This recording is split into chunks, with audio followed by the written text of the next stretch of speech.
Muy buenos días a todos, hermanos. Hemos estado y ha estado cantando que todo lo que respira alabe al Señor, alabe a Dios. Todo lo que respira alabe su santo nombre. Y estoy así porque alabamos al Señor porque venimos a reconocer que el Señor es el Señor todopoderoso, aquel que ha hecho cielo y tierra, y nosotros nos damos cuenta delante de su presencia lo que somos realmente. Y entonces ante Él, pues como poco podemos añadir, lo que hacemos es que nos caemos rendidos totalmente delante del Señor, y rendidos delante de Él reconocemos nuestra necesidad de estar siempre protegidos por Él. Y por eso cuando decimos de que Él es todopoderoso, es porque Él tiene autoridad, Él es el que tiene el poder, el que tiene fuerza, el que tiene capacidad, para que si nosotros estamos hoy aquí, sea sencillamente por su misericordia. Él es un Dios, como digo, todopoderoso, pero nos deja muy clara la palabra del Señor que el poder de Dios viene acompañado también por su amor, por su misericordia, viene acompañado por su justicia. Es decir, no es solamente un Dios que nos ha creado, sino que está atento a nuestras necesidades. Y aún así lo reconocemos como el Dios todopoderoso, por supuesto. Por eso, en esta mañana, una de las cosas que quería compartir con vosotros, y que creo que lo sabemos, es lo distanciado que está el término poder, lo que entendemos como poder, el poder del mundo, con el poder que nos dice la palabra de Dios, que está implícito en Él.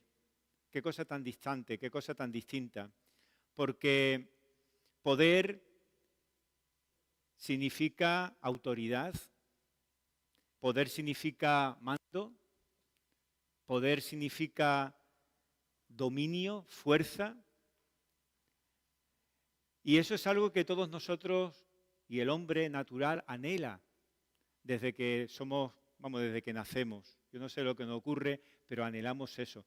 ¿Os acordáis cuando íbamos al colegio y entrábamos desde parvulitos, pero nos ha pasado siempre hasta que llegábamos a los 12, 14 años, que siempre que llegábamos a clase, siempre, fuera la edad que fuera, te encontrabas a alguien que era mucho más grande de lo normal?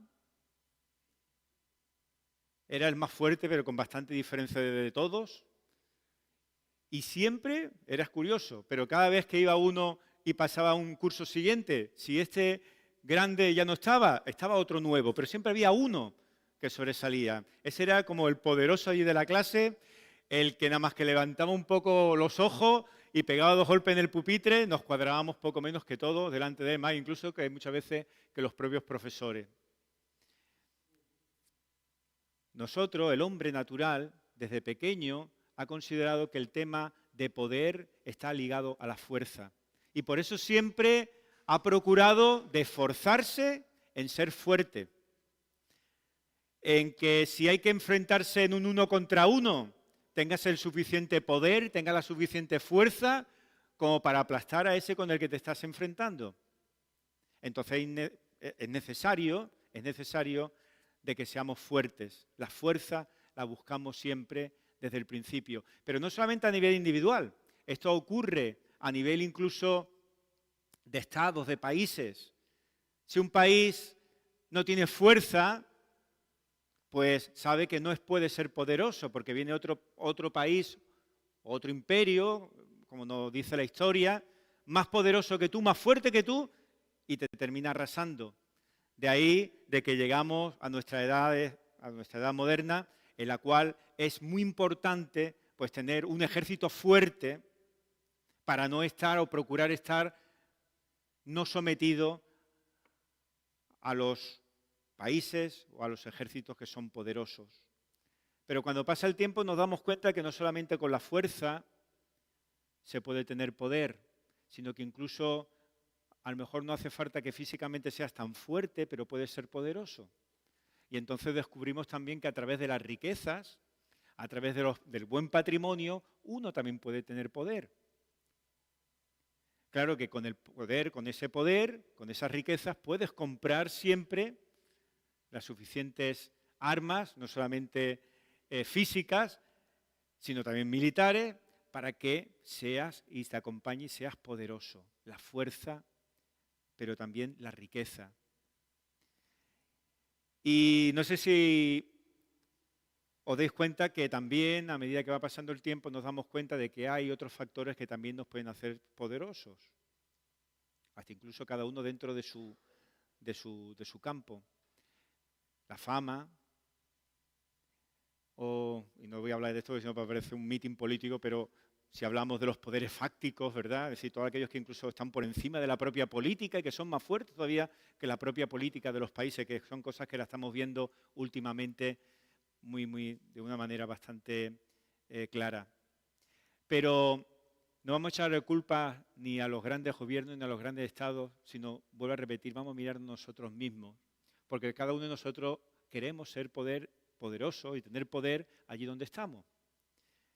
¿Qué me decís del mando a distancia de la televisión? El que tiene el mando a distancia tiene el poder en su casa. Yo me siento muy poderoso en mi casa porque me quedo hasta dormido en el sofá con el mando escondido para que no me lo quiten. Esto es bastante significativo porque nos viene a decir que incluso hasta en nuestras propias casas queremos tener poder. Yo tenía mi abuela, que era muy sabia, con la sabiduría del pueblo y siempre tenía dichos para cualquier cosa. Y tenía un dicho también para el tema del poder en la casa. Ella se ve que vivía aquí en Vélez, Málaga, tenía una casa bastante grande, se reunían, eran muchísimos hermanos, se reunían todos los días para comer 25 personas o 30 personas porque era grandísima la familia que había allí, tenía allí pues de todo, habían gallinas, habían también conejos, bueno, lo que era una casa grande hace ya casi 80 o 90 años. Y mi abuela decía, hay un dicho para el tema del poder, para que nos demos cuenta cómo luchamos todos dentro de la casa. Dice, mi padre está por encima de la casa. Mi padre es el dueño de mi casa. Mi madre es dueño de mí. Dice, yo soy dueño de las gallinas. Cuando el gallo no está ahí. Es decir, os podéis imaginar que dentro de cada campo, cada uno intenta tener poder. ¿Y esto por qué es? La Biblia nos lo deja muy claro. En Jeremías nos dice exactamente la clave de por qué este anhelo de tener tanto poder. Y Jeremías nos dice que es debido a una razón muy sencilla. La corrupción que hay en nuestros corazones. Porque desde el momento que nacemos el hombre natural tiene que reconocer que tiene un corazón que está muy lejos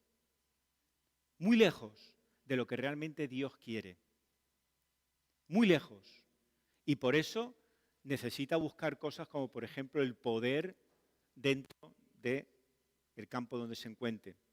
Y ante esta realidad de que desde el momento que nacemos el hombre natural tiene un corazón corrupto delante de Dios, ante esta realidad, ¿qué es lo que hacemos nosotros o qué es lo que debemos de hacer nosotros? Pues debemos que nuestros corazones deben caer rendidos delante del Señor, como cantamos en la canción. Todo lo que respira alabe al Señor. Ese es el reconocimiento de cuál es mi verdadera situación delante de un Dios todopoderoso. Y lo único que puedo hacer es caer arrodillado delante de Dios y en humildad rogarle que sea Él el que tenga misericordia de mi vida y me sostenga.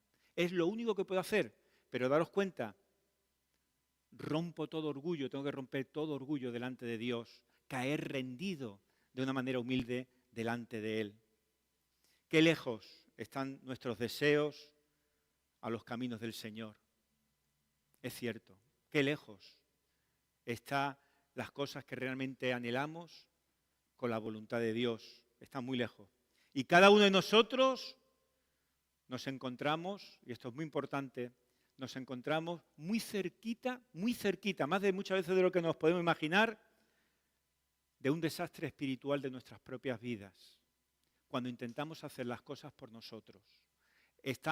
Si intentamos caminar a espaldas de Dios, confiando más en mi poder, más que en el poder del Señor, estoy caminando constantemente en una línea muy finita, que puede derivar en caerme por el barranco y perderme. Estoy muy cerca de un desastre, porque tengo que ser consciente de una cosa. Yo, por muy poderoso que me crea, por muy sabio que me crea, no soy ni mucho menos el Salvador de mi vida. No somos ninguno de nosotros los salvadores, porque solo hay un Salvador. A Francis Schaeffer seguro que hemos tenido la oportunidad de leerlo, muchos de nosotros. Y Francis Schaeffer decía algo que os he estado diciendo en algunos momentos desde que lo leí, y algunos de vosotros lo estaba machacando bastante porque siempre que venía a cuento, ¡pum!, os soltaba esta frase desde hace ya algunos meses. Francis Schaeffer dice: el Señor es el que está realmente edificando su reino. Nosotros no somos los que lo estamos edificando. Lo digo porque muchas veces nos equivocamos. Nosotros no somos los que edificamos el reino de Dios. Él está edificando su reino y lo que estamos haciendo es que estamos orando por el privilegio de estar involucrados en esa construcción. Pero no somos nosotros los que edificamos, es Él. Así que dentro de estas oportunidades que el Señor nos da y nos concede, nos lo hace por gracia, hay 3 sencillos tesoros que tanto en mi vida personal como también en la vida de la Iglesia encontramos cuando estamos dependiendo del Señor. Y estos 3 tesoros son poder, son valentía y es amor. Y son 3 tesoros que me gustaría de hablaros de ellos, pero que evidentemente no tenemos tiempo suficiente para los 3 y nos vamos a quedar en uno y a ver si llegamos al final. Pero estos 3 tesoros no se consiguen por ningún esfuerzo humano. Estos 3 tesoros no lo podemos comprar con dinero. Estos 3 tesoros no se consiguen con ningún tipo de adoración particular especial, sino que solo funcionan cuando ponemos a Cristo y su Evangelio en el centro de nuestra vida. Poder, valentía y amor. Así que si hemos estado dispuestos, como espero que hayamos estado dispuestos todos los que hemos aceptado a Cristo en nuestros corazones, y hemos estado dispuestos a dar todas las cosas como perdidas, esa es la situación real que se debe de tener para que podamos recibir el poder liberador que viene solamente de lo alto.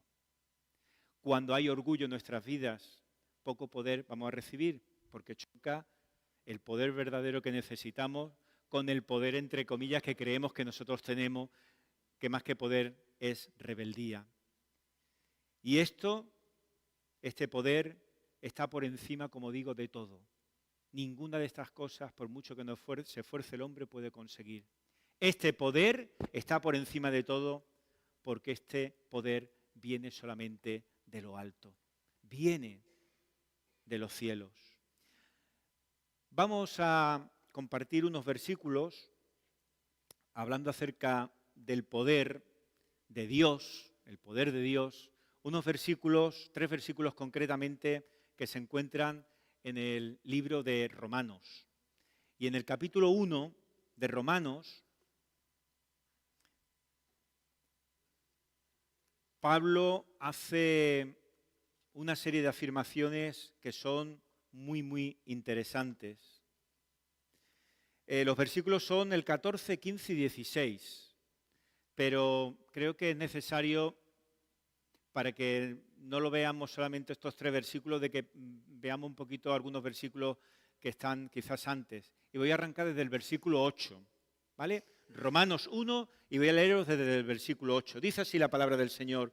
Primeramente doy gracias a mi Dios mediante Jesucristo con respecto a todos vosotros, de que por vuestra fe se divulga por todo el mundo, porque testigo me es Dios, a quien sirvo en mi espíritu en el Evangelio de su Hijo, de que sin cesar hago mención de vosotros siempre en mis oraciones, rogando que de alguna manera tenga al fin, por la voluntad de Dios, un próspero viaje para ir a vosotros, porque deseo veros, para comunicaros algún don espiritual a fin de que seáis confirmados. Esto es para ser mutuamente confortados por la fe que nos es común a vosotros y a mí. Pero no quiero, hermanos, que ignoréis que muchas veces me he propuesto ir a vosotros, pero hasta ahora he sido estorbado para tener también entre vosotros algún fruto como entre los demás gentiles. A griegos y a no griegos, a sabios y a no sabios, soy deudor. Así que, en cuanto a mí, pronto estoy a anunciaros el Evangelio también a vosotros que estáis en Roma. Porque no me avergüenzo del Evangelio, porque es poder de Dios para salvación a todo aquel que cree, al judío primeramente y también al griego.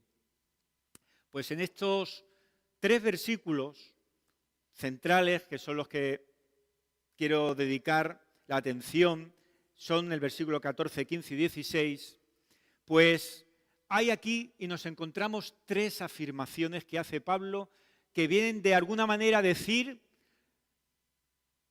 lo que hay en su corazón, lo que anhela realmente Pablo, lo que desea su corazón para llevar la palabra concretamente a Roma. La primera de las afirmaciones está en el versículo 14, al final, y dice: estoy en deuda. Tengo una deuda. Tenía una deuda con los romanos. Esta deuda también, o el término deuda, también es interesante porque en otras versiones, como la Biblia de las Américas, la deuda que viene aquí la traduce como obligación. Tengo una obligación puesta con vosotros. Esa es la primera afirmación. La segunda afirmación es el versículo 15, que dice que debido a esta deuda, en su corazón está el gran deseo, su gran anhelo de ir allí a Roma. Y la tercera afirmación, que está en el versículo 16, es: no me avergüenzo del Evangelio. Yo no sé si al mirar estas 3 afirmaciones, estar en deuda, el gran anhelo, el gran deseo de llevar el Evangelio del cual no me avergüenzo, podemos ver que son afirmaciones que están muchas veces un tanto lejanas de la actitud que tenemos muchos de nosotros. Y ha estado muy bien de que Emilio haya dado paso a nuestra hermana Luisa, más conocida como Alicia, nuestra hermana Luisa, que ya llevamos un par de semanas dando testimonio no de lo que el Señor ha hecho con ellas cuando salen, con las demás hermanas también que van con Micaela, ¿no? Flor y se me olvida el nombre que también saliste, ¿no? Ángela. Vale, las 3. No es lo que ellos han hecho o se han esforzado, ni mucho menos, sino el deseo, ¿verdad? El deseo de llevar la palabra de las buenas nuevas de bendición y de salvación para la gente que no se ha rendido al Señor. Y me ha agradado mucho que antes ese testimonio cortito, pero tan importante, de parte de Luisa, nos sirva de introducción a esto. Porque muchas veces como digo, hablamos mucho, predicamos mucho, exhortamos mucho, pero somos los primeros que a lo mejor a la hora de hacer estas afirmaciones nos tenemos que callar, porque están muy lejos de lo que hay realmente, más que nuestros deseos, lo que hay en nuestra realidad. Y ante nuestra actitud, En muchos casos vemos desgana para llevar el Evangelio. En nuestra actitud nos damos cuenta en muchos casos de que puede haber incluso hasta poco entusiasmo, poco deseo. En definitiva, podemos decir que por la manera que nosotros actuamos, quizás podemos llegar a avergonzarnos de lo que deberíamos hacer, que es llevar el Evangelio. Mirar Pablo, la ciudad donde quiere ir a predicar y tiene este deseo. Estamos hablando de Roma. Roma en ese momento es el símbolo del orgullo y el símbolo del poder imperial. Todo el mundo tenía la esperanza de poder visitar en algún momento Roma, porque visitarla solamente, verla y contemplar las maravillas, era algo maravilloso. Y Pablo también quería visitarla, pero no la quería visitar como si fuera un turista. Pablo quería visitarla como un evangelista. Y creía que tenía algo muy importante que comunicar, porque aquella ciudad próspera, aquella ciudad grandiosa, aquella nación y aquel país que todo el mundo quería llevar, tenía también necesidades. Y Pablo pensaba en su corazón de que podía llevar algo que realmente necesitaban los romanos y que querían escuchar. Y él pensaba que tenía la obligación, por eso era su anhelo, y por eso dice que no se avergonzaba de lo que iba a hacer, que era nada más y nada menos que llevar el poder de la palabra. ¿Dónde estaba el origen de Pablo? ¿Dónde estaba el origen de ese entusiasmo que tenía Pablo? Pues mirar los dos versículos del 14 y 15 que hemos leído, viene a decir que el Evangelio es una deuda, pero no para los romanos solamente, sino una deuda para todo el mundo. Pero hay dos formas de tener una deuda. La primera forma de que seamos deudores de alguien es la que conocemos porque estamos casi todos en ese sentido endeudados. La primera deuda, ¿cuál es? Nosotros nos vamos a un banco, queremos comprar cualquier cosa y vamos y pedimos un préstamo o pedimos una hipoteca, el banco te la concede y entonces tú, quiera o no quiera, eres deudor del banco. Eso que te han dado, tienes que saber que luego hay que devolverlo, que se nos olvida muchas veces. Soy deudor. Esa es la primera manera en la cual yo puedo definir que soy deudor de algo. En este caso, yo soy deudor del banco. Pero hay otra manera también en la cual uno se convierte deudor.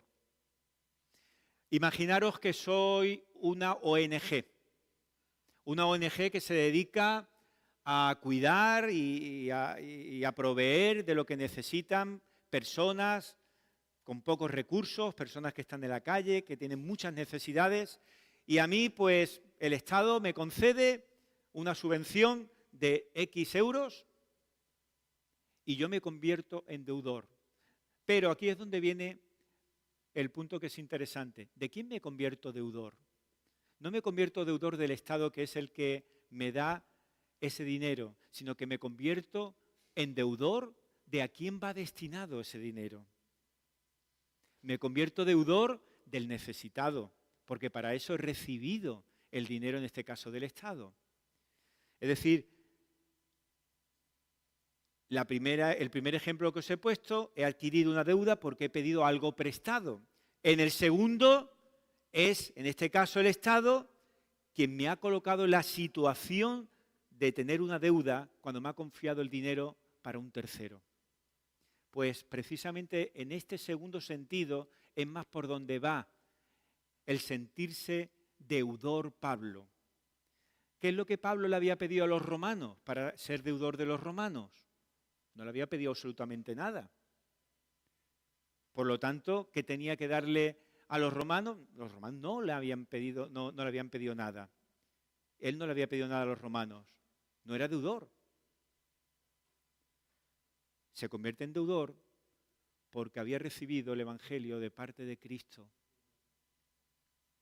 Hermanos, esto nos hace que reflexionemos todos un poco. Esto nos hace de que ¿quién de nosotros, habiendo aceptado a Cristo como nuestro Señor y Salvador, teniendo la certeza de que somos salvos, sabiendo que estaremos un día eternamente y para siempre en su presencia, ¿quién de nosotros puede decir que ha recibido o no ha recibido el Evangelio para compartirlo con nadie? Pues si hemos recibido el Evangelio, como lo hemos recibido todos, nos convertimos deudores de aquellos a los cuales debemos de llevarle el Evangelio. Ese es el sentido de deuda que tenía sencillamente Pablo. Por eso dice, soy deudor, porque Jesucristo le ha confiado el Evangelio para ellos. Y esto Pablo lo dice constantemente en muchas de sus epístolas.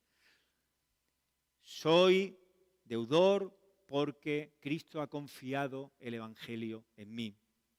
Lo refleja en muchos casos, no vamos a mirar por el tema de tiempo, pero no vamos a mirar más versículos que apuntan a esto. Así que Pablo, como apóstol de los gentiles, no tenía solamente una deuda con los romanos, sino que tenía una deuda con todo el mundo. Por eso cuando leemos el versículo 14, a griegos y a no griegos, a sabios y a no sabios, soy deudor. Hermanos, somos deudores del mundo, porque hemos recibido el Evangelio del Señor, el mensaje de salvación. Y tenemos que actuar debidamente como deudores.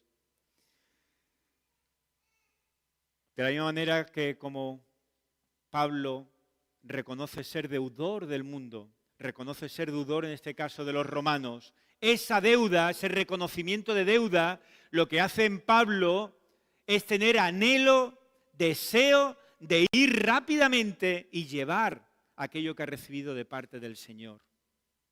Por eso, cuando Luisa daba testimonio acerca, la semana que viene también vamos a ir. Yo creo que no lo hacemos, ¿verdad? O no se hace para que lo reconozcamos todos los domingos de que esa semana se va a salir, ni mucho menos. Sino ellos son deudores. Deudores como debemos de ser nosotros, deudores de nuestros familiares que no han recibido el Evangelio, como nuestros compañeros de trabajo, como nuestros vecinos. Somos deudores de ellos. Nosotros somos deudores de todo el mundo. Pues este era, como digo, el primer incentivo de Pablo. Pero vamos a ir al versículo 16, porque en el versículo 16 que hemos leído, encontramos también la segunda razón para estar ansiosos por predicar el Evangelio, de la misma manera que Pablo también lo tenía. Porque no me avergüenzo del Evangelio, porque es poder de Dios para salvación a todo aquel que cree, al judío primeramente y también al griego. Mirad que es curioso que hay varios comentaristas, cuando queremos hacer un estudio acerca de este pasaje, nos encontramos con varios comentaristas que de alguna manera se sienten un tanto ofendidos por el comentario de Pablo. Y eso de que me avergüenzo del Evangelio, ¿cómo puede decirlo el propio apóstol? Y sostienen algo que quiero dejar muy claro, es muy lícito y muy respetuoso porque tiene base, y por eso lo digo, para que sepamos que también hay muchos comentaristas que hacen referencia a esto, pues dicen que esto es poco menos que lo que Pablo está haciendo es una figura retórica, una figura literaria. Algo que se conoce una palabra, eso porque lo he leído, no, porque ya hace muchos años que estudié la figura retórica en lenguaje y ya se me han olvidado. Una lítote. La lítote, ¿qué es? La lítote es algo que es muy común, dentro sobre todo a la hora de escribir con la mentalidad hebrea, que es hacer una afirmación negando lo contrario. ¿Vale? Tú haces una afirmación negando lo contrario. Vamos a un par de ejemplos para que nos podamos dar cuenta de lo que estamos hablando. Pepito se ha comprado un chalet y le dice, no me digas, ¿Qué significa ese no me digas? Que no me cuentes nada más, que no me interesa. No, no me digas y cuenta y cuenta y cuenta. Es decir, con una negación estás haciendo una afirmación, ¿vale? De todo lo contrario. O esta otra que tú le dices a una persona algo muy interesante y le decimos, eso no ha estado nada mal. No ha estado nada mal no significa que no me digan nada mal, no ha estado nada mal, es decir, que ha estado muy bien, quiero más, ¿no? Y eso lo utilizan, ¿vale? Como digo, es muy válido, ¿eh? Y tiene mucha base de determinados estudiosos de este pasaje, porque de alguna manera bajan el efecto de la negación de Pablo, de no me avergüenzo del Evangelio, para que de alguna manera podamos ver que dice que en realidad Pablo lo que está diciendo es me siento orgulloso del Evangelio. Y está muy bien, y es cierto, es cierto. Pero a mí me llamaba mucho la atención de que el propio Señor Jesús, en muchos pasajes que nos encontramos en los Evangelios, sea el primero de que esté poniendo en alerta y preparando a sus discípulos porque van a sentirse precisamente avergonzados de Él en determinados momentos de la vida. No os vaya a pillar de sorpresa, porque en determinadas circunstancias podéis llegar a ser personas que se sientan avergonzadas de mí o de mi evangelio. Pero es que a Pablo le ocurre algo muy parecido. Y Pablo, también escribiendo otras cartas a otro hermano, concretamente a Timoteo, le viene a decir, mira, ten cuidado, porque llega el momento en el cual puedes tú también sentirte avergonzado por llevar el evangelio. Y dice uno, ¿y eso cómo es posible? Hay unos estudiosos y unos sabios grandes que vienen a decirnos que si realmente en tu corazón no ha habido en ningún momento la tentación de negar algo, es muy ridículo de que estés expresando algo que digas yo no me voy a avergonzar nunca, no me he avergonzado nunca. Si tú estás haciendo esa expresión es porque en algún momento has tenido la tentación, por las circunstancias, de llegar, como en este caso, a avergonzarte. Pero ¿cómo venció Pablo esta tentación de negar el Evangelio? O de sentir, más que de negarlo, perdón, de avergonzarse del Evangelio. ¿Cómo? ¿Cómo puedo vencer, Pablo, esto?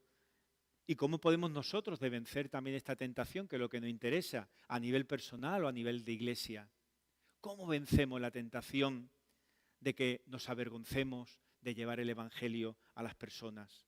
Pues se logra recordando que ese mismo mensaje que algunas personas desprecian por su debilidad es nada más ni nada menos que poder de Dios para la salvación de todos aquellos que creen en Él. Y cuando nos damos cuenta de que eso es poder de Dios para salvación, nos damos cuenta de que estamos hablando de cosas muy serias, de cosas muy importantes. Y esto lo sabemos porque lo hemos experimentado en nuestras propias vidas. Todo aquel que ha aceptado a Cristo en su corazón ha experimentado el poder de Dios en sus vidas. O el Señor no nos ha reconciliado consigo mismo a través de su Hijo Jesucristo. O es que el Señor no nos ha perdonado de nuestros pecados. O es que el Señor no nos ha hecho hijos suyos. ¿O es que el Señor no ha puesto dentro de nosotros su Espíritu Santo? ¿O es que el Señor no ha comenzado también, desde el momento que hemos creído en Él, a transformar nuestras vidas? ¿O es que el Señor no nos ha incorporado nada más y nada menos que a una nueva familia como es la Iglesia? Experimentamos, damos fe de ello porque estamos experimentando en nuestras propias vidas el poder de Dios, el poder de salvación de Dios. Un poder y un evangelio de salvación de todos los que creen a través de la fe. Y como dice el texto, la fe que viene a ser respuesta del Evangelio que recibimos nos pone a todos a un mismo nivel en cuanto a la salvación. Ya no hay uno más importante que otros, sino que somos todos iguales. No hay distinción en relación con la salvación. Pero el Señor Jesucristo, hablando acerca del poder y viendo nuestra necesidad, nos cuenta en el Evangelio que vamos a recibir una promesa de parte de Él.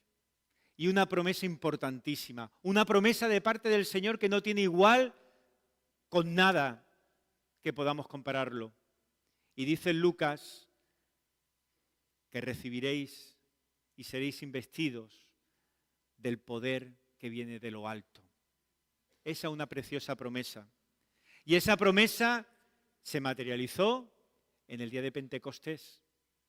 Esa promesa, como nos dice en el libro de Hechos,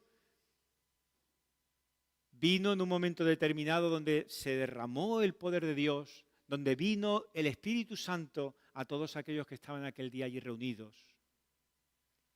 El poder que realmente necesitamos nosotros para seguir andando agarrados del Señor. Y ese poder no vino de parte del que estaba allí predicando, no vino de parte del pastor. Ese poder que nos habla Hechos 2 no es un poder que vino ni tan siquiera de la gente que se reunió allí, ni tampoco es un poder que vino a través de la alabanza, sino que nos dice que vino del cielo y nos dice que vino súbitamente, sin explicación, excepto que Dios estaba ahí. Así que cuando estamos cansados de nosotros mismos, de lo brillante que podemos ser, de lo sabio que podemos llegar a ser, cuando estamos cansados de nuestros propios fracasos personales, cuando nos damos cuenta de que todo el interés que pongamos por esfuerzo mío termina fracasando, entonces es cuando estamos realmente listos para que el don del poder que viene de lo alto entre en nuestras vidas. Es decir, cuando dejamos a un lado nuestro orgullo, cuando pedimos con humildad delante del Señor, te necesito. Así que a menudo pensamos en el poder de Dios, pero mirar lo que hay todavía que el Señor tiene que seguir limpiando en nuestros corazones continuamente, que pensamos que el poder de Dios es algo añadido a nuestras vidas, como un ingrediente añadido a nuestras vidas para recargar nuestros propios esfuerzos. Curioso. La iglesia primitiva, por lo que nos dice la palabra del Señor, no pensaba de esa manera, sino que el poder de Dios venía a ser una intervención milagrosa, sin la cual no podemos hacer absolutamente nada. Por eso no nos queda otra que arrodillarnos y pedir al Señor en oración: Señor, sé misericordioso de mí. Sé misericordioso de mí. Y somos llamados, como invitamos aquí en los anuncios, a orar más y a orar más juntos. Pero cuando invitamos a orar más es para que veamos nuestras necesidades, pero no podemos obligar a nadie a que venga a orar. No, no lo podemos obligar, porque el que no reconoce realmente la necesidad de parte del Señor puede estar calentando la reunión o haciendo bulto a la reunión, pero no orar adecuadamente con un corazón sincero delante del Señor. Pero hay algo muy interesante en la iglesia para que veamos nuestra necesidad de orar juntos y de clamar al Señor. Hay una fórmula, hay un método para lo cual la iglesia ore a fin de que el poder de Dios descienda no solamente en nuestras vidas personales, sino a la iglesia. Y es bastante curioso cuál es este método. El método es fracasar. Hasta que no fracasamos, no nos humillamos realmente delante del Señor y reconocemos la necesidad de su poder que viene de lo alto. Tenemos de fracasar de una manera tan terrible que nos demos cuenta de qué manera estamos tan confiados en nosotros, en nuestras fuerzas, y que dejamos a un lado al Señor. Debemos de fracasar para poder recibir esto. Así que hasta que no estamos realmente conmocionados por ese colapso, que nuestros mejores métodos, nuestras buenas ideas terminan fracasando, pues no vamos a sentir realmente de corazón la necesidad de clamar al Señor: Señor, sé misericordioso conmigo. Que el poder que viene de lo alto caiga sobre tu iglesia, caiga sobre cada uno de nosotros. Así que si esto es así, diríamos bendita catástrofe, ¿verdad? Si esto nos lleva de nuevo a Dios. Vamos a terminar, pero Pablo, que está diciendo estas palabras, él era el primero que precisamente reconocía la necesidad en su vida de que su vida fuera una vida en la cual humanamente fracasara. Mirad lo que os digo, él era el primero.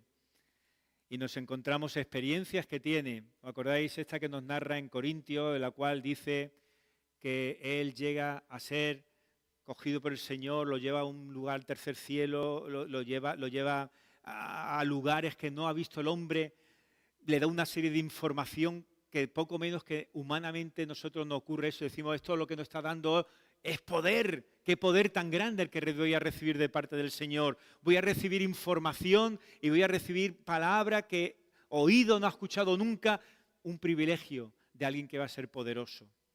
Y eso nos dice en Corintios, en ese pasaje, en los primeros versículos, pero automáticamente a partir de un momento determinado Pablo dice, pero de eso no me sirve absolutamente para nada. Porque si esto me va a llevar a vanagloriarme, me cierra totalmente, precisamente, todas las bendiciones que vienen del Señor. Y como el Señor es el primero que me conoce, Él mismo me ha mandado un aguijón en la carne, algo que me duela, algo que me haga que no se me vaya la cabeza con lo que yo soy, con lo que yo puedo hacer, para lo que yo sirvo, sino que realmente busque la dependencia más que nunca de parte del Señor.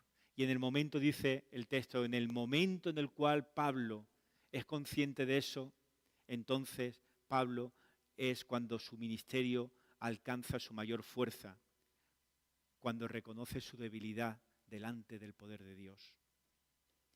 Hermanos, si estamos aquí es porque somos guardados por el poder de Jesucristo.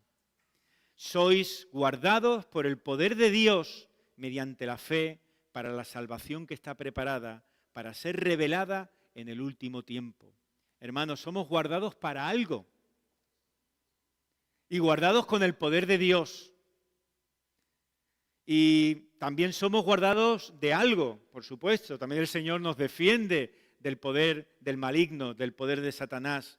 Pero el énfasis no recae sobre aquello de lo cual somos guardados, sino que el énfasis recae sobre el propósito para el cual Dios nos está guardando.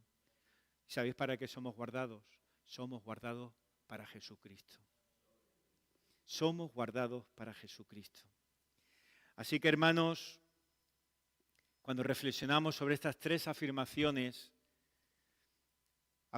personales que Pablo está compartiendo en estos versículos, vemos y entendemos entonces la ansiedad, la necesidad, el anhelo de llevar la palabra, llevar el Evangelio a Roma.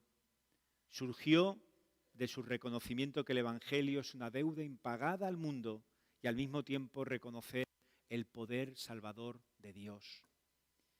Así que lo primero le dio sentido de obligación. Y lo segundo, sentido de convicción. ¿Por qué? Porque si lo ha hecho, si me ha salvado a mí, Dios puede salvar a otros. Él es todopoderoso.